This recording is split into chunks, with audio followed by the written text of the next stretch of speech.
तो दोस्तों आपको याद होगा कि मैंने गोस्ट सीरीज चैनल के ऊपर सोसोक कैतिगा लिंथरिक फिल्म को एक्सप्लेन किया था और मैंने कहा था कि मैं उसका पार्ट 1 भी एक्सप्लेन करूंगा। तो आज क्लिप्स के साथ मैं लेकर आ चुका हूं उसके पार्ट 1 सोसोक कैतिगा को, जिसके अंदर लिंथरिक काले जादू से भी ज्यादा खतरनाक ब्लैक मैजिक दिखाया गया है जो कि आपके होश उड़ा देगा। और सबसे बड़ी बात कि ये यूनी की सच्ची घटना है, यानी कि हमको मूवी की स्टार्टिंग में ही उसका इंटरव्यू दिखाया जाएगा और वो अपनी कहानी यहाँ पर बताने वाली है कि आखिरकार उसके साथ हुआ क्या है। तो इसलिए मैंने स्टार्ट में इस सीन को ऐड नहीं किया है और मैंने आपको यहीं पर बता दिया है कि आखिरकार यूनी के साथ क्या क्या हुआ था। और जो एंड का ट्विस्ट होगा वो आपके होश उड़ा देगा। बहुत ही खतरनाक ट्विस्ट यहाँ पर आता है। और अगर आपने इसके पार्ट 2 यानी कि लिंथरिक फिल्म को नहीं देखा है वो भी जाकर देख लीजिए, काफी बढ़िया फिल्म है वो। साथ ही साथ मैंने एक्सप्लेन किया है मडबॉर्न ताइवानीज हॉरर फिल्म को, जो कि एक्जुमा जैसी हॉरर फिल्म है। इनकेस आपने उसको भी मिस कर दिया, जाकर देख लेना, link is in the comment section जरूर चेक कर लेना। तो चलिए अब बिना किसी देरी के चलते हैं सीधा वीडियो की तरफ।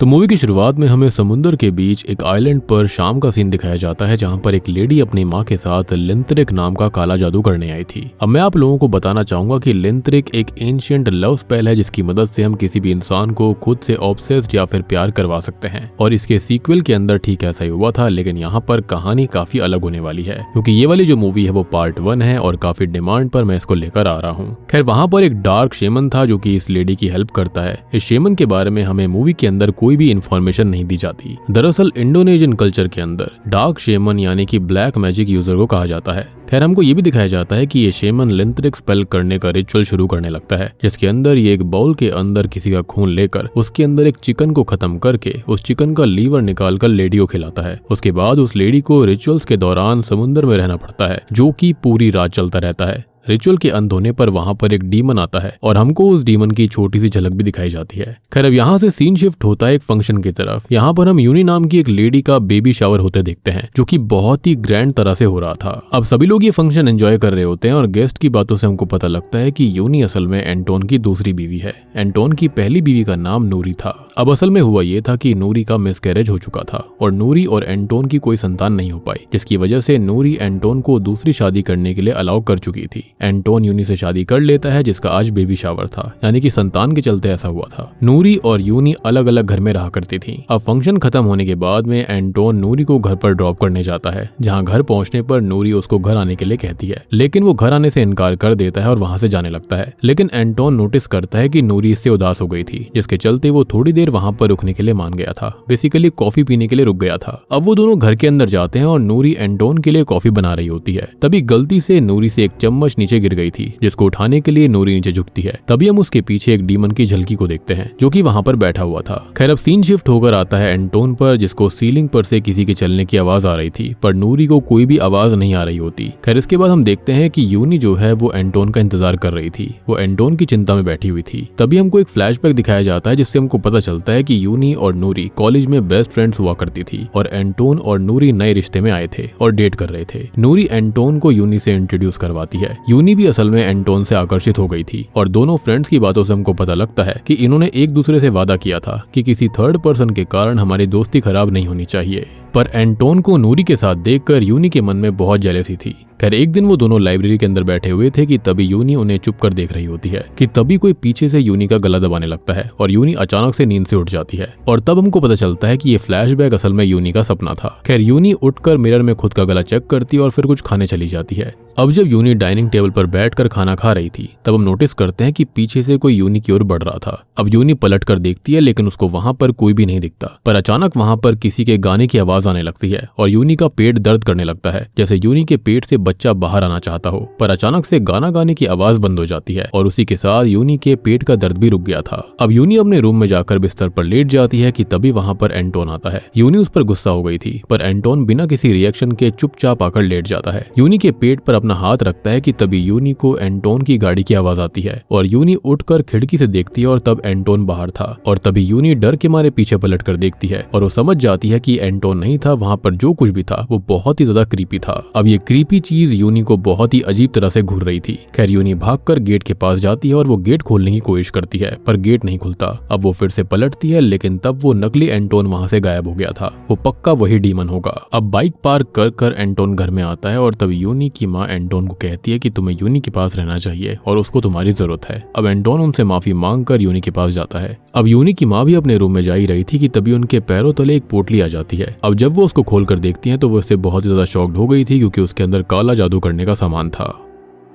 अब अगली सुबह यूनी की माँ यूनी को काफी सावधान रहने के लिए वार्न कर रही थी। तभी यूनी को अचानक वॉमिट होती है और यूनी भागकर बाथरूम में जाती है। उसको असल में खून की उल्टी हो रही थी और इस वॉमिट से कील और स्क्रूज बाहर निकलते हैं। ये देखकर यूनी बहुत घबरा जाती है और चिल्लाने लगती है। तब यूनी की माँ भागकर बाथरूम आती है और तब वो नेल्स और खून बेसिन से गायब हो चुका था। और ये तो बहुत ही खतरनाक चीज थी क्योंकि ब्लैक मैजिक के अंदर ऐसी चीजें अक्सर होती हैं। खैर अगले दिन एंटोन यूनी को हॉस्पिटल चेक करवाने के ले जाता है। अब घर आते वक्त रास्ते में एंटोन को जंगल के बीच को दिखता है जो कि उन पर नजर रख रहा था। अब एंटोन गाड़ी रोककर उतरकर चेक करता है पर वहां पर उसे कोई नहीं दिखता तो वो वहां से जाने लगता है। तब हम फिर से एक डीमन की झलक देखते हैं जो कि सच में उनके ऊपर नजर रख रहा था। अब नूरी एंटोन के ऑफिस में फोन लगाती है लेकिन कॉल मिस्टर ई को रिसीव करते हैं और वो नूरी को बताते हैं कि एंटोन तो आज जल्दी घर चला गया था। अब एंटोन और नूरी हॉस्पिटल से घर पहुंचते हैं। तब यूनी देखती है कि एंटोन ने अपनी आंटी को बुला लिया था यूनी की देखभाल करने के लिए। यूनी इस बात पर एंटोन पर काफी गुस्सा करती है। यूनी को एंटोन की आंटी पसंद नहीं थी। खैर इसके बाद में नूरी का कॉल यूनी के पास में आता है और एंटोन उसको वहीं पर मिलता है और वो इस बात पर काफी गुस्सा करती है क्योंकि आज नूरी के घर पर रुकने का चांस था फिर भी एंटोन वहां पर नहीं गया। तब एंटोन बताता है कि यूनी की तबीयत खराब है और इसलिए वो नहीं आ पाएगा। जिसके बाद में नूरी जो होती है वो यूनी की तबीयत पूछकर फोन रख देती है। बेसिकली यहाँ पर ये दोनों बीवियां चांसेस लिया करती थी जैसे कि फर्स्ट डे एंटोन नूरी के साथ रहेगा उसके बाद में यूनी के साथ में। खैर अगली सुबह हम देखते हैं कि नूरी जो है वो यूनी के घर पर आकर उसकी तबीयत पूछती है और वो उसके लिए कुछ हेल्दी खाना भी लेकर आई थी। जिसके बाद में नूरी वहां से चली जाती है। अब यूनी अपने रूम में जाती है जहां पर फिर से किसी के गाने की आवाज आ रही थी और यूनी का पेट अचानक से फिर दर्द करने लगता है और उसके पेट में जो बच्चा था वो भी हिलने लगा था। यूनी को इससे काफी तकलीफ हो रही थी। अब यूनी आवाज लगाकर अपनी माँ को बुलाती है लेकिन वहां पर कोई भी नहीं आता। अब यूनी खुद ही हॉल में आती है कि तभी उसे खिड़की के पास किसी की परछाई दिखती है। अब यूनी डर के मारे वहां से जाने लगती है कि तभी उसके पीछे वो डीमन आ गया था जिसको देखकर यूनी बहुत ही ज्यादा घबरा गई थी और अब वो वहां से भागने लगती है। तभी वो डीमन यूनी के ऊपर कैबिनेट गिरा देता है लेकिन यूनी किसी तरह से साइड हटकर उससे बच जाती है। अब यूनी डर कर तेज तेज रोने लग गई थी और वो डीमन बहुत ही भयानक दिख रहा था। डीमन यूनी के पास आकर उसके पेट पर हाथ घुमाने लगता है और यूनी डर के मारे चिल्ला चिल्ला कर रो रही थी कि तभी वहां पर एंटोन की आंटी आ जाती है और वो डीमन वहां से गायब हो जाता है। अब आंटी यूनी को शांत करती है और उसको पानी पिलाती है कि तभी यूनी भागकर बाथरूम में चली जाती है और फिर से उसको वॉमिट होती है जिसके अंदर उसे कीलें निकली थी पर इस बार उसके मुंह के अंदर से एक बालों का गुच्छा भी आया था और ये देखकर यूनी बहुत घबरा जाती है। अब यूनी को रूम में सुलाकर यूनी की माँ और आंटी आपस में बात कर रही थी कि तभी वहां पर एंटोन आ जाता है। अब ये दोनों ही एंटोन को बताती हैं कि यूनी की तबीयत काफी खराब है जिसके चलते एंटोन दौड़कर यूनी के पास रूम में जाता है। वो देखता है कि यूनी दीवार पर अपने नाखूनों से स्क्रैच कर रही थी और अजीब सा डांस कर रही थी। एंटोन चिल्लाकर अपनी आंटी और माँ को बुलाता है। वो दोनों रूम में आती हैं और यूनी को देखकर वो दोनों ही शॉक्ड हो गई थी। यूनी एक अजीब सा डांस करते हुए दीवार पर चलने लगती है और ये देखकर तीनों की रूह कांप गई थी। यूनी की आंखें देखकर हमको पता लगता है कि उसको किसी ने पजेस कर लिया था। यूनी की माँ उससे पूछती है कि तुम कौन हो, पर वो स्पिरिट या फिर डीमन जो कोई भी था वो यूनी की माँ से ये कहने लगती है कि तुम्हारे जैसे इविल पर्सन कभी भी पीसफुली नहीं जी पाएंगे। ये कहकर वो वहां से चली जाती है और यूनी होश में आ जाती है। सब बहुत ही घबरा गए थे और वो लोग यूनी को अब बिस्तर पर सुला देते हैं। यानी कि यहाँ पर बहुत ही वियर्ड सी चीजें हो रही थी। मतलब किसी को समझ में नहीं आ रहा था कि आखिरकार ये डीमन है या फिर कोई स्पिरिट है। एनीवेज अब सीन अगली सुबह पर आता है जहाँ पर हम देखते हैं नूरी को। नूरी से मिलने उसकी माँ आती है और वो दोनों आपस में बात कर रहे होते हैं। नूरी उनको बताती है कि वो बहुत उदास है और उसको एंटोन की सख्त जरूरत है, पर एंटोन तो उसको भूल ही गया था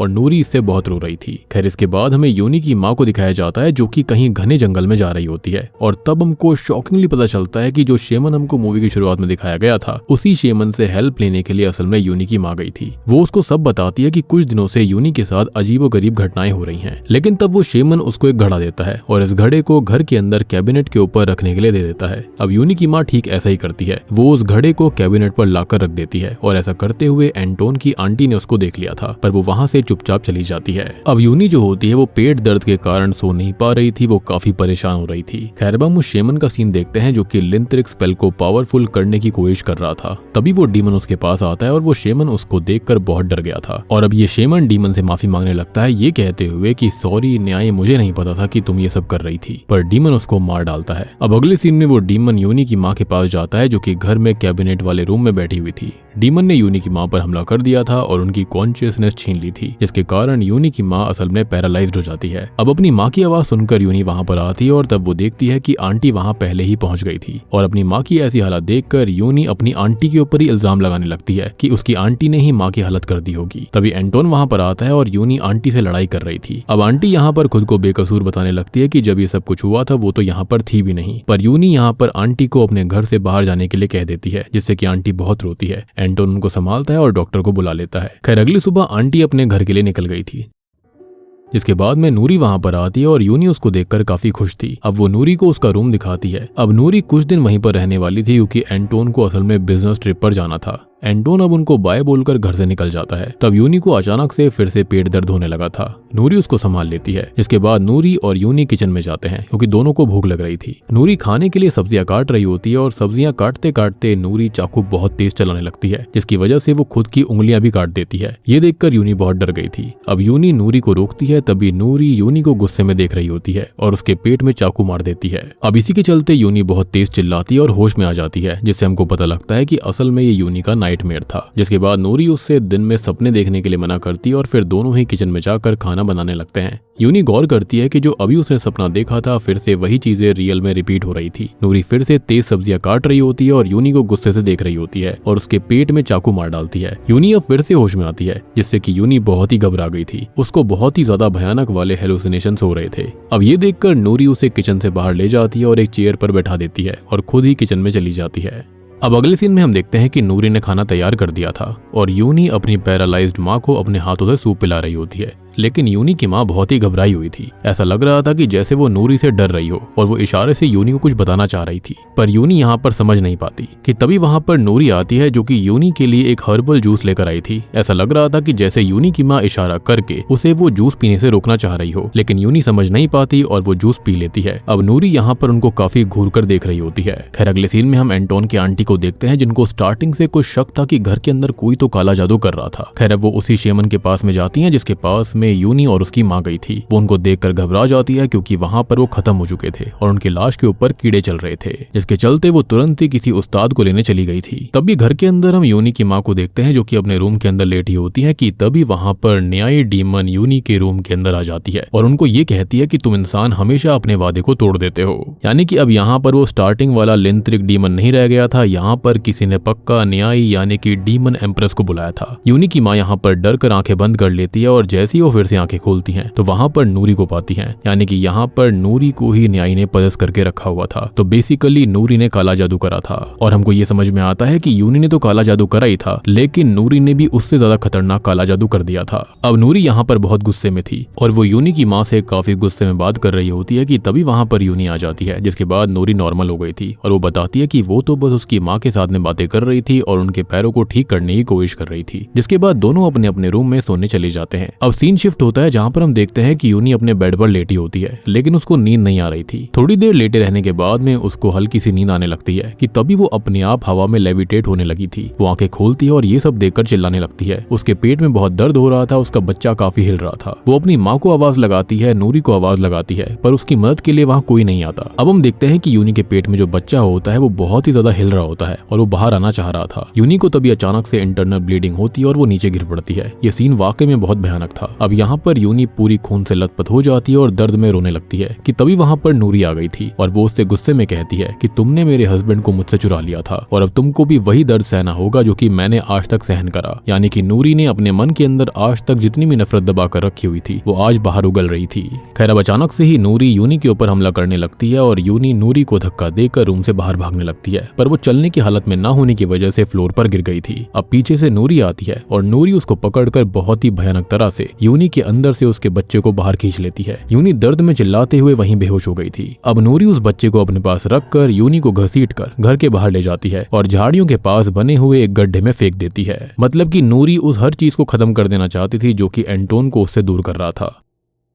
खैर तभी एंटोन की आंटी एक उस्ताद जी को लेकर घर पर आती है और वो घर के अंदर खून के निशानों को देखकर उन निशानों का पीछा करते हैं और वो घर के बाहर यूनी तक पहुंच गए थे। अब वो दोनों ही नूरी को गड्ढे से बाहर निकालते हैं और आंटी यूनी से पूछती है कि ये सब किसने किया, तो यूनी नूरी का नाम लेती है कि उसने ही ये सब किया है। तभी वहां पर एंटोन भी आ गया था जो कि किसी काम से बाहर गया हुआ था और वो भी खून के निशान देखते ही यूनी के रूम की तरफ भागता है, लेकिन उसको यूनी नहीं मिलती। तो वो घर के बाहर जाकर देखता है जहाँ पर उसको यूनी, उसकी आंटी और उस्ताद मिल गए थे। वो देखता है कि यूनी की हालत बहुत ही ज्यादा खराब होती है। अब एंटोन यूनी को उठाकर अपने रूम में जाकर लिटा देता है और नूरी को ढूंढने लगता है कि आखिरकार उसने ऐसा क्यों किया। अब नूरी खुद को एक रूम में बंद कर लेती है और यूनी के बच्चे के साथ वो कोई सैक्रिफाइस रिचुअल कर रही थी और ये बच्चा वो न्यायी को देना चाहती थी और यही उसकी डील होगी। और न्यायी जो थी वो नूरी का साथ इसलिए दे रही थी क्योंकि उसको पता था कि आखिरकार यहाँ पर यूनी ने क्या किया है, यानी कि यूनी और उसकी माँ ने उन दोनों ने ही लिंथरिक मैजिक किया था यहाँ पर एंटोन के ऊपर, तभी तो उसकी शादी उससे हो गई थी, अदरवाइज वो तो नूरी से ही प्यार करता था। और मुझे तो ऐसा भी लगता है कि नूरी के साथ जो मिसकैरेजेस हुए थे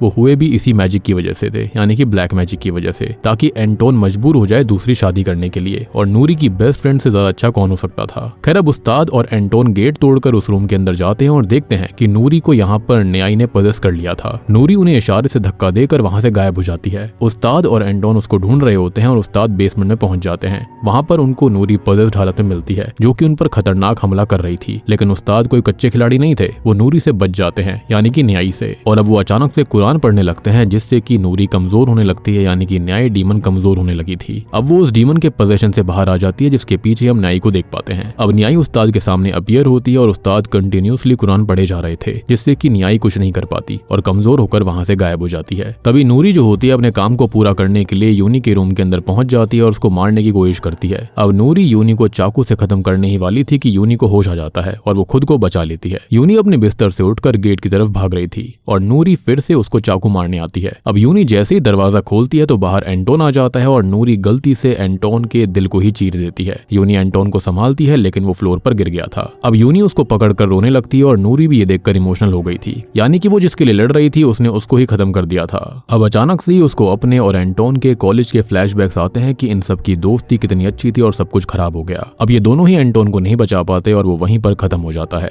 यानी कि ये दोनों ही जिसको पाना चाहते थे वो वहीं पर खत्म हो गया था, जिसके चलते नूरी वहां से भाग जाती है और फिर कभी किसी को नहीं दिखाई देती, यानी कि अब वो भी हमेशा गिल्ड के अंदर रहेगी। खैर इसके बाद में हमें रियल यूनी दिखाई जाती है जिसका इंटरव्यू अभी भी चल रहा था और वो कहती है कि उसको इन चीजों का आज तक बहुत ही ज्यादा अफसोस है और वो आज तक कभी भी नूरी को या फिर अपने हस्बैंड एंटोन को भुला नहीं पाई है। और बूम, इसी के साथ में ये मूवी यहीं पर खत्म हो जाती है। तो दोस्तों ये थी सोसो कैतिगा पार्ट 1 फिल्म की कहानी। उम्मीद करता हूँ कि आपको ये सच्ची घटना पसंद आई होगी। ये वाली मूवी जो थी वो पार्ट 2 से ज्यादा डिफरेंट है, काफी अलग है। मुझे ऐसा लगता है कि पार्ट 1 पार्ट 2 से काफी बेटर था और इसके अंदर प्रॉपर रिचुअल्स और प्रॉपर चीज दिखाई गई है कि आखिरकार यहाँ पर हुआ क्या है। तो सिंपल सी कहानी है, नूरी और यूनी दो बेस्ट फ्रेंड होती हैं, जहाँ पर नूरी जो थी वो एंटोन से कमिटेड थी, उससे शादी कर चुकी थी, लेकिन होता यह है कि जो यूनी होती है वो भी एंटोन को पसंद करने लगी थी और इसी के चलते उसने यहाँ पर एंटोन के ऊपर लिंथरिक काला जादू करवाया था और उसी के चलते यहाँ पर नूरी के कई सारे मिसकैरेज हो गए थे, जिसके चलते एंटोन को मजबूर होना पड़ा दूसरी शादी करने के लिए। और सबसे बड़ी बात कि बेस्ट फ्रेंड यूनी से अच्छा कौन ही हो सकता था शादी करने के लिए, लेकिन नूरी को आइडिया लग चुका था कि ये सब कुछ उसकी बेस्ट फ्रेंड ने ही करवाया है, जिसके चलते उसने उससे भी ज्यादा पावरफुल जादू किया था, यानी कि न्याय डीमन एम्प्रेस को बुलाया था, जिसके चलते एंड में वो जीत गई थी। लेकिन इसको क्या जीता कहा जा सकता है, बल्कि यहाँ पर ये दोनों ही लड़कियां हार गई थी, जिसके लिए ये लड़ रहे थे वही एंड में खत्म हो गया था। तो उम्मीद करता हूँ कि अब आपको ये फिल्म अच्छे समझ में आ गई होगी। समझ में आ गई है तो वीडियो को लाइक कर दीजिए, चैनल के ऊपर नए हो तो सब्सक्राइब कर लो और अगर इसका पार्ट 2 नहीं देखा है वो भी जाकर देख लो, काफी बढ़िया फिल्म है। उसका लिंक आपको नीचे डिस्क्रिप्शन पिन कमेंट में मिल जाएगा। तो मैं आप सबको मिलता हूँ अगली वीडियो के साथ में, तब तक के लिए